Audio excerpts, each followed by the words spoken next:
show how to create boundaries of fields using location history for equipment. In this particular case,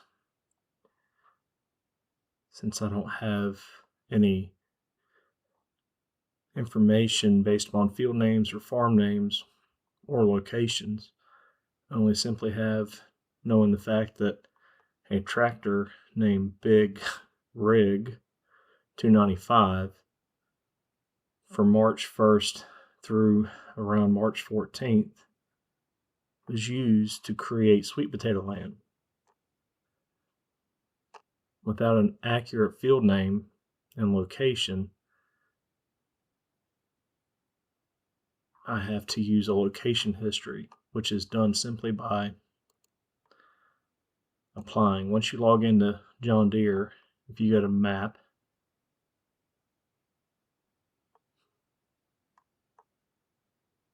under Map, which is here, there are tabs here called Fields and Equipment.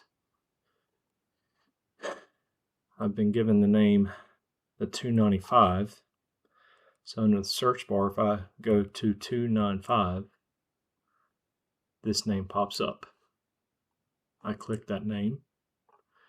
I was told during March 1st to approximately March the 14th, this equipment was used to bed up sweet potato land. So I'm going to try to attempt to draw a boundary around an area where that tractor had history going to.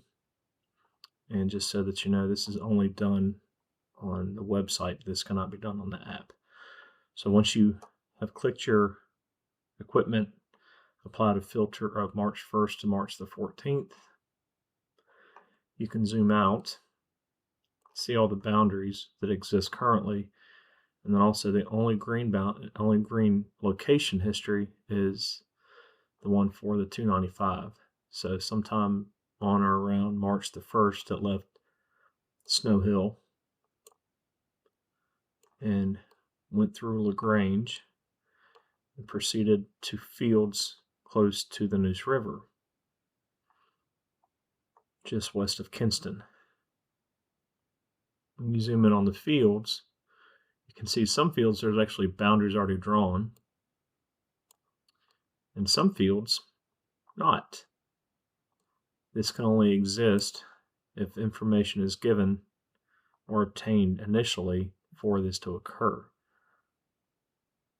Documentation may be turned on the tractor, but it can't be utilized until there's a boundary for it to tie to. So what we need to do is create boundaries for this group of fields here to at least identify those are active fields that will be growing sweet potatoes in 2025. So what I do is I already have another tab open in John Deere, and the way you get to the land tab is you actually go for Map. Let's start back over at Map.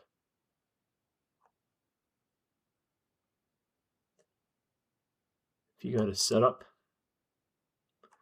come down to Land,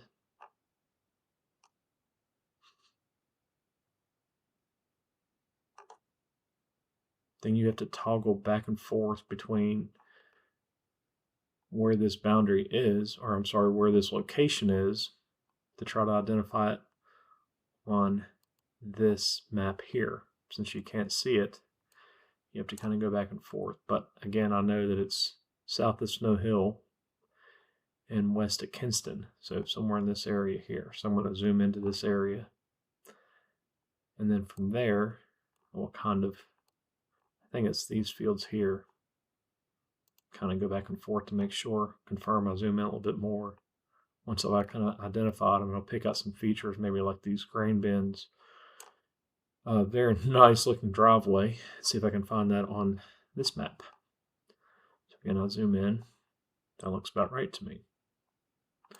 So again, since I don't know what the name of this farm is, and everybody has different names. Bobby has his names, Al has his names, Trey has his names, tractor drivers have their names. Since I'm not given an official farm name for this field, I make it by the road name. This makes sense to me, so that way if somebody says the farm's over on, in this case, Sutton Hooten Road, you can at least type in that name. So the way you create a field when you're in land is if you go to add,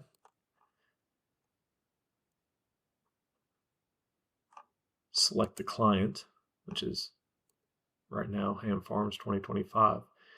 Since this is a new farm, since there's no boundary there, we actually have to create a new farm. So you have to hit add new farm. The farm name is Sutton space Hooten Road. Since again, I don't know a field name that everybody names, I just use a geographical name that everybody can kind of halfway recognize, which is the road name. So Sutton Hooten, but then I give it a 1 or 01, because if I notice on this map back here, there's multiple fields at least on these in this little grouping here of that, so I can increase the numerical number as I come across new fields that need to be added to this quote-unquote farm on Sutton Hooten Road. So once you have the farm name typed in and the field name typed in, you hit save. Okay, it'll zoom back out. So it's kind of irritating the first time that you make a farm name. So then you have to zoom back in to the location. And I think again it's here this time. So it's this field, and this field. Again, you go back to add.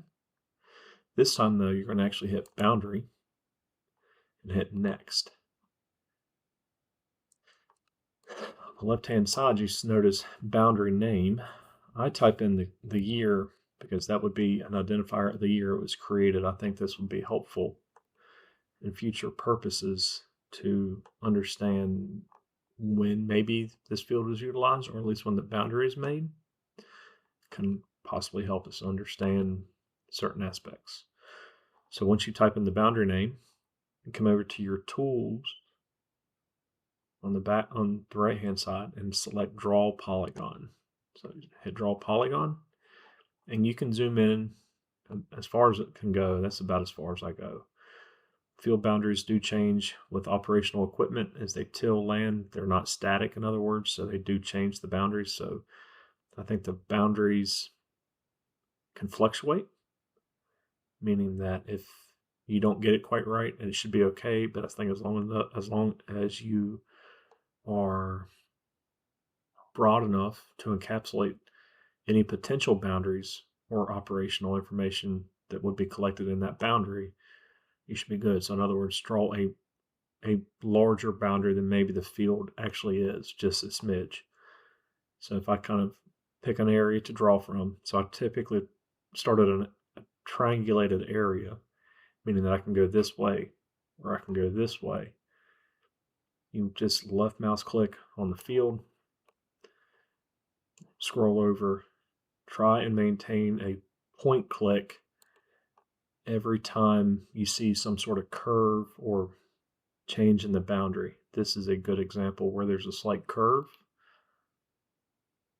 So I try to stick, there's obviously some sort of yard here. So every time that you put down a point, you can angle it a little bit more. The more points you put down, the more granular the boundary becomes. The less number of points, the less granular or the more angular the boundary becomes. But there's a trade-off. Too many points or a lot of points would create a very refined boundary that might not capture future operational information. So as you continue on, you try to find places where it looks like it's been tended. similar to what this looks like some sort of sweet potato field before. If you notice, if you just kind of keep on drawing, as long as the pink line does not interfere, making sure here, this is a good, the pink line does not cross into the green area, you're typically good. This is also another good example. There seems to be some sort of exclusion area here. So if you actually go back to your history, you kind of wonder, did our tractor go into that area? It looks like he did. So for some reason, during this crop growing season, they didn't have plants over here, but we did. To me, this looks like where they might have piled up chicken litter or something. So as long as you kind of keep on going, the more boundaries that you draw in, the easier it becomes over time to where you put a point. I've been doing it for quite a while, so mines are pretty simple to come across. Where I missed on here. Here again, it kind of curves. Again, as long as your pink line does not cross into the green area, and is it just broad enough to have that you think is just outside the boundary. This is another good example. Looks like this is an area used. The row width would have cut it off down here at the path. So in this particular case, looks like the boundary is there, but they just didn't utilize it for that crop year. This is a difficult one here. Again, kind of estimating where the boundary is. I would actually kind of come down to this side, start making angles at that point to get around the grain bins.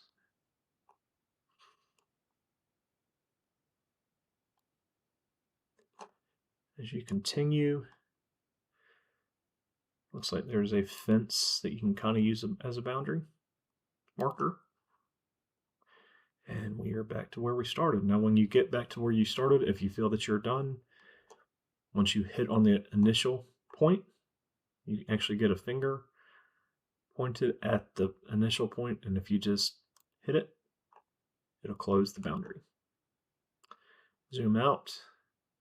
If you want to see, make sure you can actually come in if you would like and move some points that you've laid down, maybe messed up. You can actually move them around. You can add more points, select points, delete them, cut them, different things.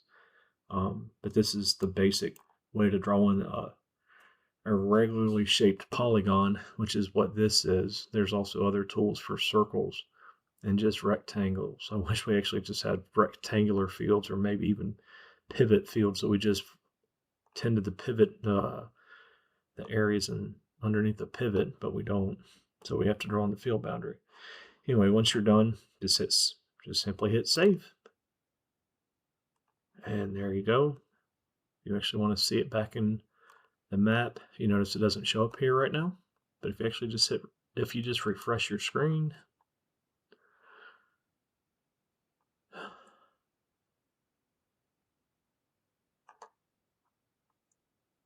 you have to zoom back into the location because it takes you to the current location of the machine. But if you zoom back into where you initially drawed, there it is. There's your new boundary.